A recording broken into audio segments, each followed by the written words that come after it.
Welcome to the online learning platform. Myself, Dr. Trusha, Assistant Professor at Ganpat University Institute of Physiotherapy. We move forward and last in the wheelchair in topic of walking and walking aids. So key point included definition, function, indication, contraindication, limitation, components, types of wheelchair and references. So wheelchair, it is an important piece of the equipment in the rehabilitation of locomotor disabled. It enables individuals, especially those with the lower limb disability, to as active as the general population and maintain employment, to achieve independence in a daily activities, to engage in recreational and social activities. Lower limb dysfunction following spinal lesion, amputation, and neuromuscular disorder often requires wheelchair. By definition, any chair on the wheel that can be propelled by the occupant is a wheelchair. Advance in technology and better understanding of the various concerns and problems, new design, propelled standard hospital chairs to micro switch controlled power wheelchair. Even evaluation in sports, indoor and outdoor. Differently manufactured and operated wheelchair are invented. So this is the picture of the wheelchair. So function of the wheelchair: provide protection, support and stabilization of the body, stimulate activities like locomotion, afford locomotion while maintaining immobilized one or other part of the body to perform ADL. It enables many patients to move about without undue effort. Psychological value: stimulating greater interest in one's surrounding and greater desire to keep moving. So indication: those who need wheelchairs are those who either should not or can't walk. Walking is either inadvisable or impossible.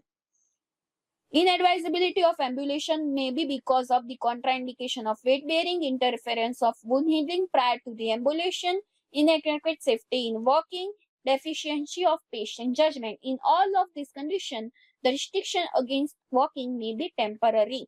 Deficiency in ambulation result usually from involvement of both lower limbs by one or more such as condition: absence of an essential part, paralysis, deformity, pain on weight bearing, incoordination. In all of these conditions, the use of wheelchair may be permanent. So contraindication and limitation on wheelchair: trunk weakness, postural defect, disc and nerve root compression, low back pain due to strains and sprains, ischial tuberculosis ulcer, surgical and post-operative condition like of the pelvis, vertebral fracture, certain fracture of the pelvis, fracture of the proximal part of the femur. So wheelchair prescription: for appropriate wheelchair prescription is important to understand the basic concept related to wheelchair. So component of wheelchair include the wheelchair frame, seat and cushion, backrest, armrest, leg rest, footrest, wheels, brake, handrem, axle and restraints. This is the component of the wheelchair which is shown in this figure. We learned one by one. Seat: the surface on which the user sits. Width of the seat is measured from outside of the one seat rail to the outside of the another. Correct seat width allows a one hand wide space on the either side of the trochanter. There should be enough space of 2 finger breadth each side between the lateral and armrest. Absence of this gap may subject the trochanter area to friction and pressure, leading to development of pressure sore. On the other hand, too much gap keeps the wheel further away from the arms and make it difficult to maneuver the wheelchair comfortably. The length of the seat or the depth of the seat is measured from the back of the pelvis to the back of the knee. There should be little gap between the popliteal fossa and the edges of the seat to prevent pressure on the popliteal vessel and to reduce the chance of leg edema. Too deep seat contains a patient to adopt a sacral sitting posture which constrains the body weight on the sacral area. Seat can be made up of fabric, resin, solid materials like wood, metal and plastic. Each material has two advantage and disadvantage. Solid seat prevents sagging of the seat and it is more durable. It helps to improving posture also. However, it should be always used with the cushion in order to prevent the developmental pressure sores. With the solid seats, wheelchair cannot be folded. Fabric resin seat allowed folding of chair and reduce the weight of the chair through over the time it tends to stay. In some desired fabric area set has a pocket to which a solid plastic pad can be inserted. This design offers the advantage of both type of setting. Then move to the backrest. It can be made up of fabric, resin and solid materials. The backrest extend usually up to the inferior angle of the scapula. For more active wheelchair user a backrest that lies one half below the inferior angle of scapula would be more beneficial, as this allowed good shoulder mobility required for high-speed wheelchair propulsion. For less active person having inadequate trunk balance, backrest that lies one or two above the inferior angle would be best. Facilitate good posture.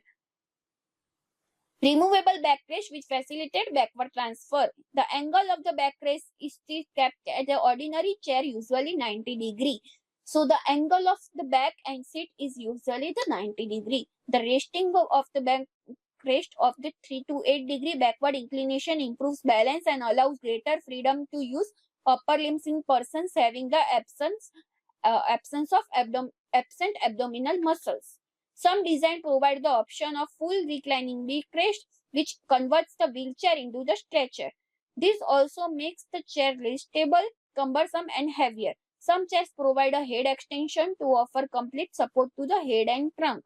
It is useful for the C1 and 2 level quadriplegic patient and often an essential piece in head control power wheelchair provision of greater engagement. Several attachments can be added. One cushion in the lumbar region is prescribed for the patient who has a tendency to develop thoracolumbar kyphosis, such as in spinal cord injury a patient of T6 and above. Padding foam or felt can be provided to relieve pressure from the prominent area, such as gibbet, scoliotic hunch, scar, etc. The provision of the fabric bag behind the backrest facilitate carry of small utility items. Then move to the armrest. It provides support to hand and forearm. It also facilitates the push-ups and required relieving pressure under the ischium. It can be fixed or it can be detachable design. Wheelchair with detachable arm make transfer easy.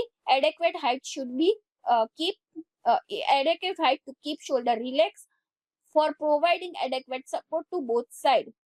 For a person with asymmetrical lesion and scoliosis, armrest of the different height of body each may be required. There is the different type of armrest are provided in form of the tubular swingway, desk armrest and sliding armrest. Arm through chair with no armrest and removable armrest. Then moving to the footrest, an integral component should be of correct height to support the thigh completely. When foot is resting on foot plate, pressure on the popliteal fossa is relieved. A properly adjusted foot plate must clear the ground at least 2 inches. Several options are available for footrest design. Fixed or rigid footrest and removable footrest. In one design which is commonly found in Indian wheelchair is footrest fold up. Other designed in a swing way design. In this design, the entire foot plate assembly turns away from front and side at the angle of 60 to 70 degree. This design allows a easy to assess transferring surface by making the chair more closer to the object. Elevating regulation. This type of footrest allows the foot to be elevated and the knee to kept in extension. This can be prescribed for a patient for venous problem, cast and stiff knee. Disadvantage of this kind of leg rest is too much pace and interfere with the transfers. Adequate height of a foot plate is essential for prevention of pressure sore. If the foot plate is higher, then hip and put excessive pressure on the ischium. And if too long is foot plate, then places knee at the lower level than the hip and compels the person to slide forward, which is increase the pressure on sacrum and bring the weight of the body on the toes. Then move to the wheels. There are two pair of wheels, rear and front wheels. The most designed, the rear wheels are larger, to which the hand rims are attached. The propulsive force is applied to the rear wheel through the hand rims. The front wheels are smaller in a diameter and their function to support the wheelchair. The absence of front wheel will incline the wheelchair forward to the extent of touching the ground and would make propulsion impossible. So the large wheel, it is the propelling wheel diameter of 51, 61 or 66. It can be pneumatic or solid rubber type. Pneumatic tires provide better shock absorption and smoother ride through. They are also susceptible to leaks and punctures. Solid rubber types are common tires used in most indoor chair. Maintenance free but ride on an uneven surface can be bumpy. Size of a wheel affect the choice of activities possible in the wheelchair. Large wheel make propulsion easier but comes in the way of lateral surfaces. The smaller ones does not hinder lateral transfer but can be difficult for propulsion. All the parameters of rear wheel such as smooth, treated, pneumatic and solid rubber, etc. The common size of a caster or a small wheel are 3, 5, 6, 8 inches in a diameter. The thighs of the caster affect the propulsion. Then moving to the front wheel, that is a caster. Small caster allows easy turning and maneuvering but do not provide a smoother ride on the uneven surfaces and are thus largely unsuitable for the indoor activities. Then move to the brakes and locks for the wheel. Essential safety consideration for any wheelchair. Rear wheel locks can be high mounted pull or push lock or low mount scissor or pull or push lock. The high mount lock sometimes comes in the way of the lateral transfer and expose the thumb and the hand to repetitive hitting the brake during the rapid propulsion. Hand rim. Wheelchair is propelled by pushing the hand rim. Hand rim is metallic circle attached to the rear wheel. It has to be smooth enough in order to allow friction blister to develop in a head during propulsion. Plastic coated rims reduce the chance of the friction and allows the protect the hand from excessive heat and cold. Person with the poor grip requires the rods and pegs kind of projection of leverage against the which the rim can be pushed. The pegs are coated with the rubber. Number of pegs vary from 8 to 12 and they are placed at equal space around the rim. Then move to the axle. The most important part of the component of the wheelchair are axle. The most wheelchair are fitted with the non-removable axle. However, some modern design to provide quick release axle which allow the wheels to be removed easily. These features add to the probability and ease of maintenance and repair. Then accessories of the wheelchair: calf strap, which and heel strap, transfer board, abdominal chest strap and pelvic strap, tray and commode attachment. And improving the crane, also crutch and crane order also applied to the wheelchair. These are my references. Thank you.